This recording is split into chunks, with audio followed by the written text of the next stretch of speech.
For more than a century and a half, the people of Earth lived under a quiet, watchful peace. The sky was bright, the seas were calm, and cities gleamed with technology beyond anything the humans had ever imagined on their own. None of this was accidental. Above them, in silent orbit, hovered the Sarathi, an alien race of immense intelligence and patient wisdom.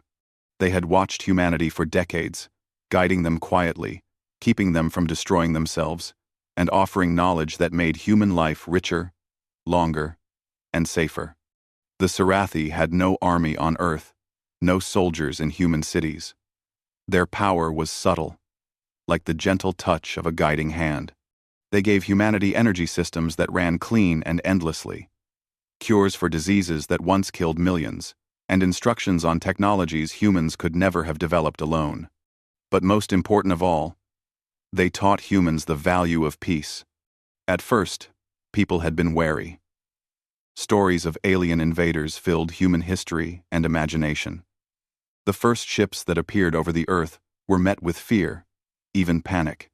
Governments around the world prepared for war. Yet the Sarathi did not attack. They did not demand tribute. Instead, they spoke. They broadcast messages in hundreds of languages, showing images of Earth as they had observed it: fires, floods, famine, and war. And then they offered a choice: accept their guidance, or face the consequences of their own choices. Humanity, exhausted from centuries of conflict, welcomed them. For 15 decades, the Sarathi kept their promise.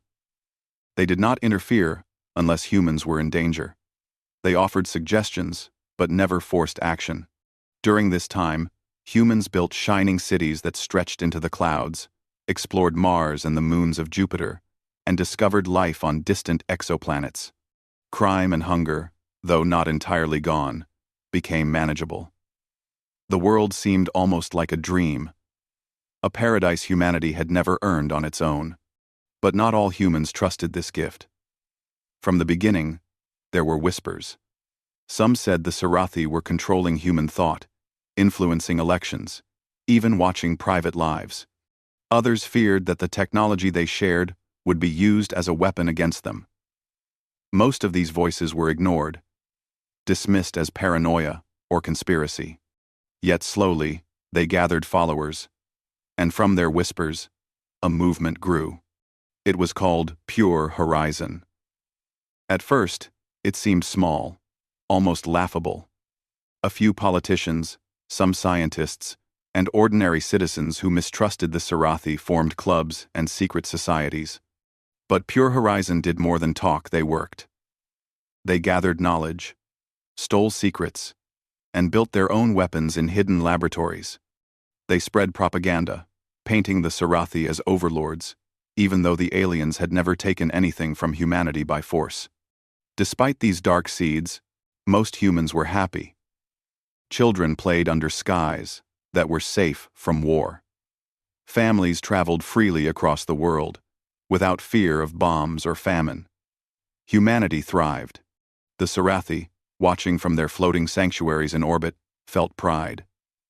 They had given this species a chance, an opportunity to grow without the chains of violence. Then came the day the world changed forever. The Sarathi had decided to celebrate their 150th year of guidance with a grand assembly on Earth.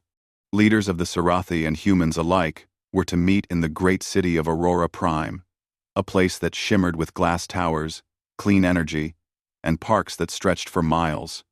The city had been built partly with Sarathi guidance and partly by human ingenuity, a symbol of cooperation between species. No one expected betrayal. When the Council of the Sarathi arrived in their elegant ships, the sky lit with colors beyond human imagination. People cheered from the streets, waving flags of all nations. Leaders of Earth stood proudly beside the Sarathi, thanking them for their long watch over humanity. But high above the celebration, hidden in cloaked ships, Pure Horizon prepared their strike. It began with a whisper and ended in chaos. Explosions rocked the skies.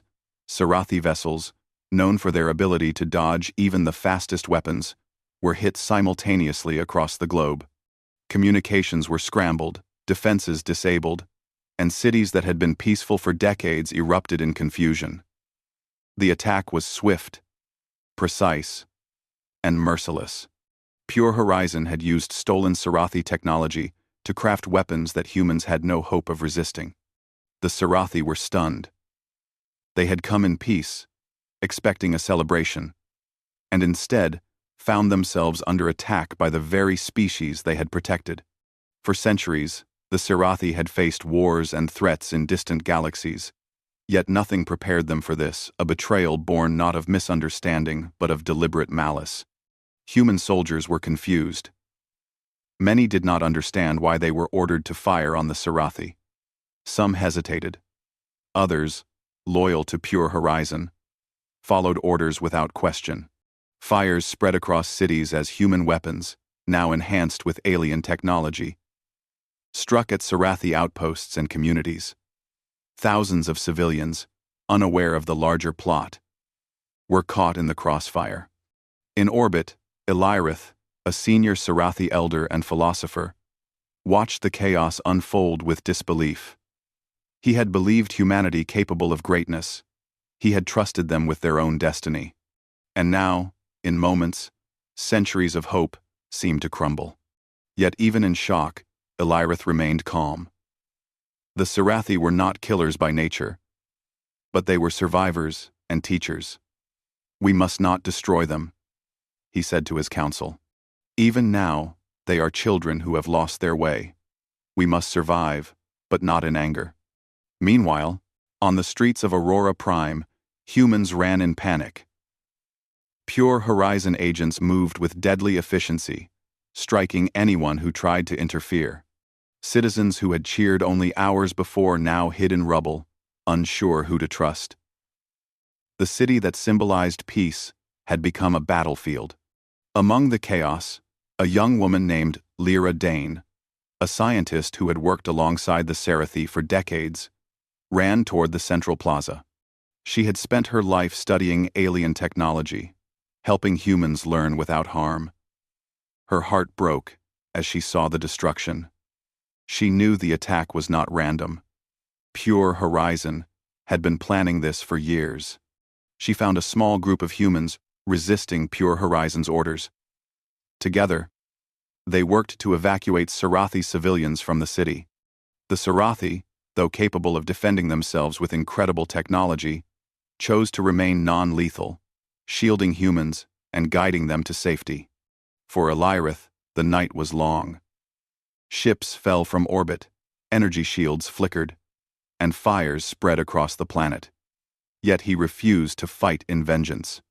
Every strike he had the power to launch would hurt humans, not the few who had betrayed them. The Sarathi's philosophy demanded restraint, even in the face of betrayal. By the time the first light of dawn touched the horizon, the world had changed forever. Cities were scarred, thousands of lives lost, and the Sarathi were forced to retreat to hidden enclaves. Humanity had committed an act that the Sarathi could not have imagined. A deliberate strike against a species that had given them everything. In the aftermath, Pure Horizon declared victory. They claimed humanity had freed itself from alien control. Governments toppled, replaced by agents loyal to their cause. Propaganda spread, calling the Sarathi invaders rather than benefactors. The truth was lost in a storm of lies. Yet, not all humans had sided with Pure Horizon. Across the globe, small pockets of resistance formed, refusing to join in the slaughter. They remembered the years of guidance, the gifts of knowledge, and the lessons in peace. They vowed to protect the Sarathi survivors, even if the majority of humanity had turned against them. In a hidden valley far from human cities, Elyrith gathered the survivors, elder scientists, teachers, and families of the Sarathi huddled together. For the first time in 150 years, they debated something they had never faced: whether to fight back. "You cannot abandon them," Elyrith said. "Even now, they have the potential for greatness. But we must survive, for without us, they may destroy themselves completely." The Sarathi nodded, understanding the weight of his words. They had always believed in humanity's potential. Now, that belief was tested, in fire and betrayal. Far away, in the ruined streets of Aurora Prime, Lyra Dane and her group of human allies worked to rescue the remaining Sarathi. They moved quietly, avoiding Pure Horizon patrols, carrying supplies, and guiding children and elderly to safety. For them, the fight had just begun, not to avenge the Sarathi, but to save what little was left of peace. And so, the first part of the story ends not with victory, but with survival. Humanity had shown its worst side, committing an unthinkable betrayal. Yet a glimmer of hope remained. The Sarathi had not given up, and some humans had not turned to darkness. The world would never be the same. Trust was broken, but knowledge, courage, and compassion still existed. And somewhere in the shadows, a plan began to form, a plan to restore peace, to save lives, and to remind humanity of the cost of betrayal. The gift of peace had been given. Humanity had repaid it with blood, and the story of survival, resilience, and hope was only beginning. The sun rose over Earth, but it brought no warmth to the survivors. Cities lay in ruins. Fires still burned in neighborhoods that had once been peaceful and prosperous. Smoke curled into the sky, mingling with the orbiting remains of Sarathi ships that had fallen during the surprise attacks. Humanity had betrayed its protectors, and the consequences were catastrophic. The leaders of Pure Horizon, now in control of major human governments and military forces, celebrated their victory. They claimed humanity had finally freed itself from alien influence. Their propaganda spread quickly, broadcasting lies about the Sarathi, painting them as invaders who had secretly plotted to dominate humans. Pure Horizon said that the Sarathi were not teachers or protectors, they were deceivers, manipulators, and tyrants in waiting. But the truth was far different. The Sarathi had only ever wanted to guide humanity. They had never forced anyone to do anything. Their control was nothing more than advice, knowledge, and protection. And now, that trust had been repaid with mass murder. The attacks were systematic. Pure Horizon had spent years secretly building weapons derived from stolen Sarathi technology. They had perfected devices that could disable Sarathi shields, destroy ships, and even attack the most advanced Sarathi systems from a distance. Entire cities of the Sarathi on Earth were targeted. Families were hunted. Schools and research centers, where Sarathi taught humans the wonders of science and art, were turned to ash. In the chaos, some humans tried to resist. They could not believe what was happening. They had seen the Sarathi heal the sick, feed the hungry, and teach children the wonders of the universe. How could anyone destroy beings who had given humanity so much? These humans formed the first cells of a resistance called the Bridge, a name that symbolized hope and connection between species. Among them was Lyra Dane, the scientist who had worked closely with the Sarathi for decades. She moved through the ruins of Aurora Prime with a group of volunteers, guiding surviving Sarathi civilians to safety. Elderly scientists and teachers were hidden in old subway tunnels, while children were escorted to forests and hidden valleys. One valley, remote and shielded by natural cliffs, became a sanctuary. Here, the surviving Sarathi gathered under the leadership of Elyrith, their elder and philosopher. The Sarathi had always avoided conflict, but now they faced a horrifying question.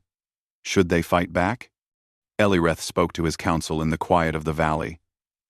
His voice was steady, but tinged with sorrow. For centuries, we believed humanity could grow beyond its violence. We gave them 150 years of peace. And yet, here we are. They strike at us with weapons we never intended for war. We must survive. But how do we survive without destroying them? The Sarathi were divided. Some argued for withdrawal, leaving Earth to its fate. Others believed that humanity must see the consequences of its actions to understand the cost of betrayal. Elirith listened, weighed their words, and decided that survival alone was not enough. They would protect themselves and those humans who had not joined the attacks, but they would avoid killing whenever possible. Meanwhile, Pure Horizon had expanded their campaign. They hunted Sarathi relentlessly. Cities were raided in the middle of the night, communications were jammed, and survivors were forced to hide. Human soldiers, now loyal to Pure Horizon, patrolled streets with weapons capable of destroying Sarathi energy shields. Any attempt by the Sarathi to flee or defend themselves was met with overwhelming firepower. Despite the danger, the bridge worked tirelessly. They stole supplies from Pure Horizon depots, rescued Sarathi from ambushes, and delivered them to hidden sanctuaries. Ordinary humans who had once celebrated Pure Horizon's rise began to question their loyalty. Children and families whispered of the aliens who had healed them, who had taught them, who had protected them from natural disasters. Slowly, the truth spread. In one daring mission, Lyra Dane led a group of humans and Sarathi across the ruined outskirts of Aurora Prime to reach a hidden enclave. The group moved silently, avoiding patrols and automated weapons systems. They navigated collapsed streets, dodged falling debris, and crossed bridges destroyed in the initial attack. Several times, they encountered small squads of Pure Horizon soldiers. Lyra ordered her group to stay hidden, even as the soldiers passed dangerously close. Killing was forbidden. They would not become the monsters they fought against. One night, as they rested in the ruins of an old library, a young Sarathi named Mirith spoke quietly to Lyra. "Why do humans turn against us? We gave them everything.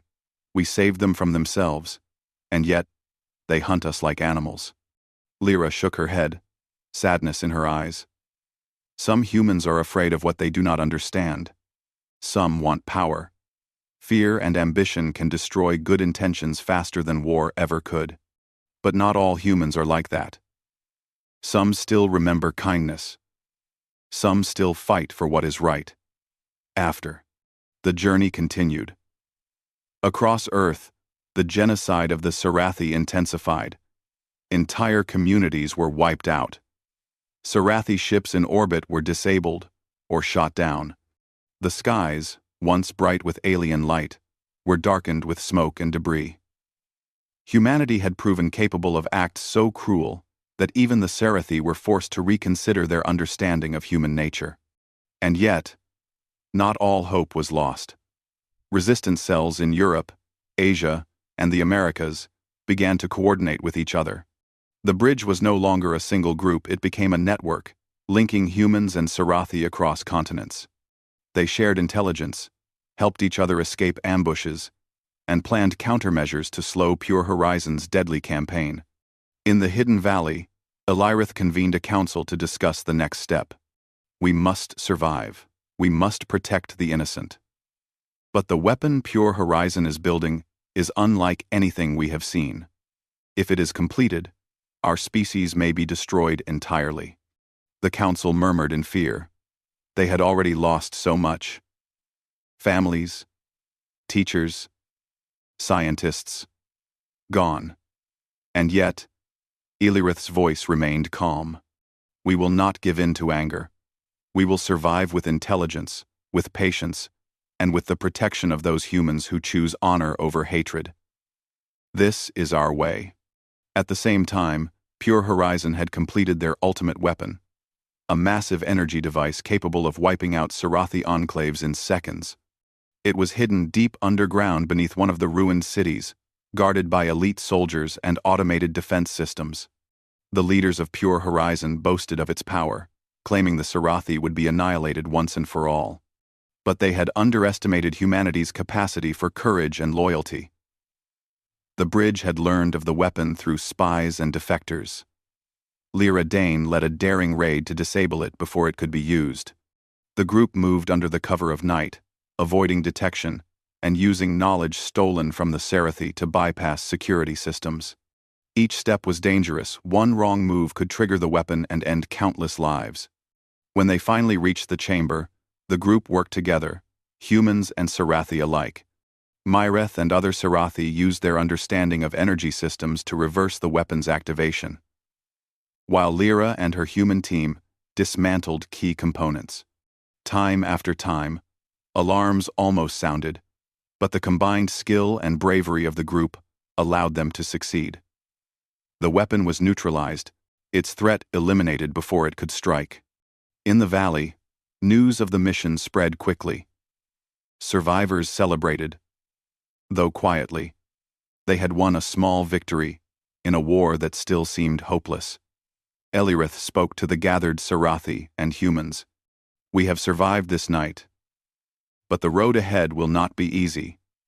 Humanity has shown both its darkness and its light.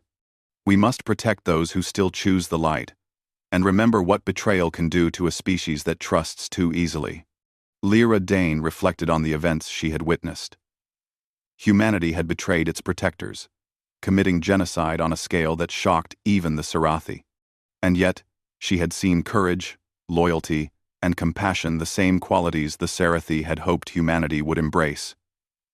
It was this paradox that gave her hope. Across the world, the fight continued. Some humans still followed Pure Horizon blindly, committing terrible acts against the remaining Sarathi. Others risked their lives to save them. The planet was divided not just by politics, but by morality.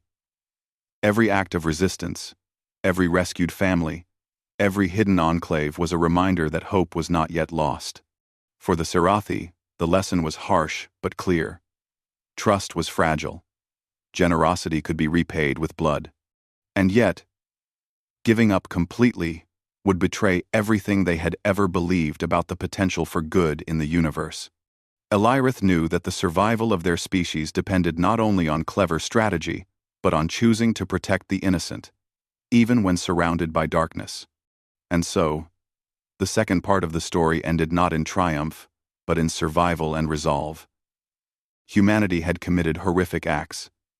Pure Horizon had proven how far fear and ambition could drive a species. The Sarathi had suffered losses they would never forget. But in the hidden valleys, in the quiet forests, and in the brave hearts of those humans who still believed in right and justice, life continued. The genocide had begun, and the world had changed forever.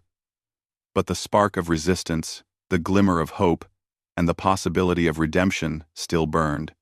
Humanity had shown its worst, but there were those who could still choose its best. The Sarathi survived. The resistance persisted, and the story was far from over. The cost of betrayal had been paid, but the lesson would not be forgotten. The world had changed forever. Cities lay in ruins. Communication networks were fractured, and humanity had tasted the darkness of betrayal. Pure Horizon ruled large swaths of Earth, claiming the Sarathi were defeated. Yet in hidden valleys, forests, and secret underground bunkers, the survivors of the Sarathi gathered. They were weary, their numbers small, but their resolve was stronger than ever. Elirith, the Sarathi elder, walked among his people in the valley sanctuary. His eyes, deep and calm, carried the weight of centuries. "We have survived," he said. "But survival is not enough. We must show humanity the value of life, the cost of betrayal, and the strength that comes from honor. Violence is a tool, yes, but one we use only to protect the innocent." Beside him, Lyra Dane and members of the bridge planned the next phase. Their mission was clear: protect Sarathi lives, save humans who still valued justice, and expose Pure Horizon's lies to the world. The risk was immense, but their courage had already saved countless lives. Pure Horizon, however, was not idle. They had constructed a massive energy weapon, hidden deep beneath one of the shattered cities, designed to eliminate all Sarathi on Earth. Soldiers loyal to Pure Horizon patrolled the streets, hunting survivors relentlessly. The humans who had once admired the Sarathi were now caught between fear and moral duty. Some surrendered to pure horizon, joining the campaign of destruction. Others secretly resisted, hoping to undo the damage. Elirith knew time was critical. If pure horizon activates that weapon, he said, our species may be lost entirely. We must stop it, but we must do so without destroying humanity. The plan was daring. A small team of Sarathi and human allies would infiltrate the underground weapon facility, neutralize it, and gather evidence to reveal Pure Horizon's lies to the world. Lyra Dane led the human contingent, while Elirith and a few Sarathi scientists navigated the alien defenses. As the team approached the city under the cover of night, the scale of the devastation became clear. Buildings were reduced to rubble. Fires burned in the streets, though some survivors still risked their lives to aid others. Human and Sarathi scouts had learned to avoid detection, moving with careful precision. Every step brought danger, but also opportunity. Inside the facility, the weapon hummed with ominous energy. It was vast, a testament to Pure Horizon's ambition and cruelty. Elirith studied the system. "This is unlike anything I have seen," he whispered. "They have combined human ingenuity with our own knowledge, stolen from us. If it activates, there will be no survivors." Lyra Dane approached the control panels, her hands steady despite the tension. "We can disable it," she said. "If we work together, human and Sarathi alike, we can prevent this disaster. But we must be careful. One mistake, and it will detonate." Hours passed as the team carefully dismantled the weapon's core systems. Every moment was tense. Soldiers patrolled above, unaware of the infiltration. But any alarm could trigger disaster. Lyra and the Sarathi used a combination of stealth, intelligence, and teamwork, moving methodically through the facility.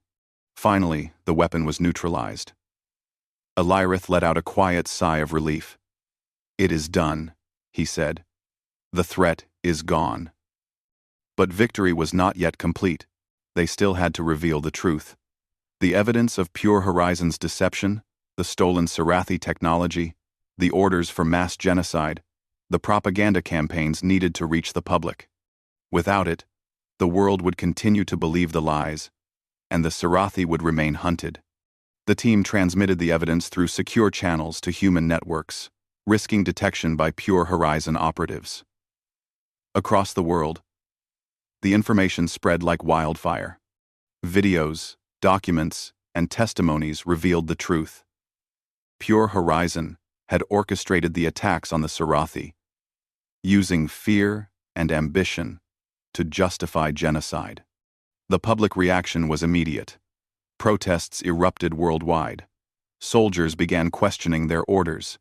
Citizens refused to obey commands that would harm innocent beings. Pure Horizon's carefully constructed power began to crumble. Humanity had glimpsed the full weight of its betrayal, and conscience stirred within many hearts. In the hidden valley, the Sarathi and their human allies watched as the tide began to turn. Elirith addressed them. "Do not celebrate yet. The battle is not over. But today, humanity has a choice. They can continue down the path of destruction, or they can rise to their better nature." Meanwhile, small battles erupted in cities still under Pure Horizon's control.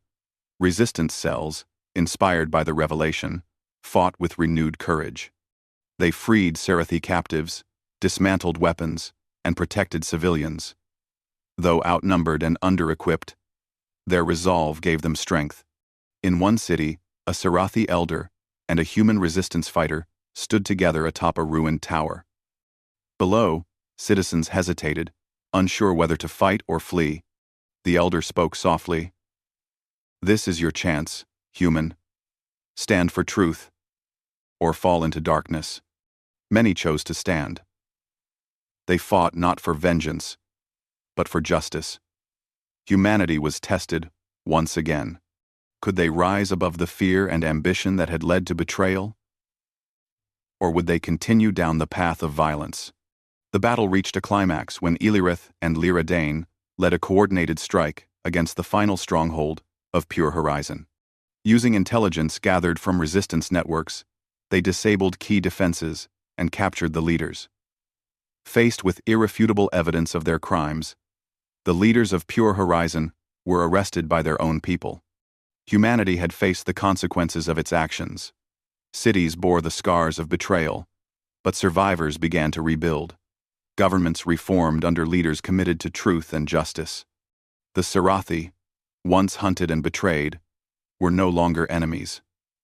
Trust had to be earned, but a foundation for reconciliation existed. Elirith addressed a global assembly of humans and Sarathi. His voice was calm, carrying both sorrow and hope. You were given 150 years of peace. Many chose betrayal, but some chose courage, loyalty, and honor. The future depends on which path you continue to walk. Peace is not a gift. It is a responsibility. Will you bear it? Humans wept, some in guilt, some in relief. Lyra Dane stepped forward. We have seen our worst, but we have also seen our best. Now, we must build a world worthy of the trust given to us.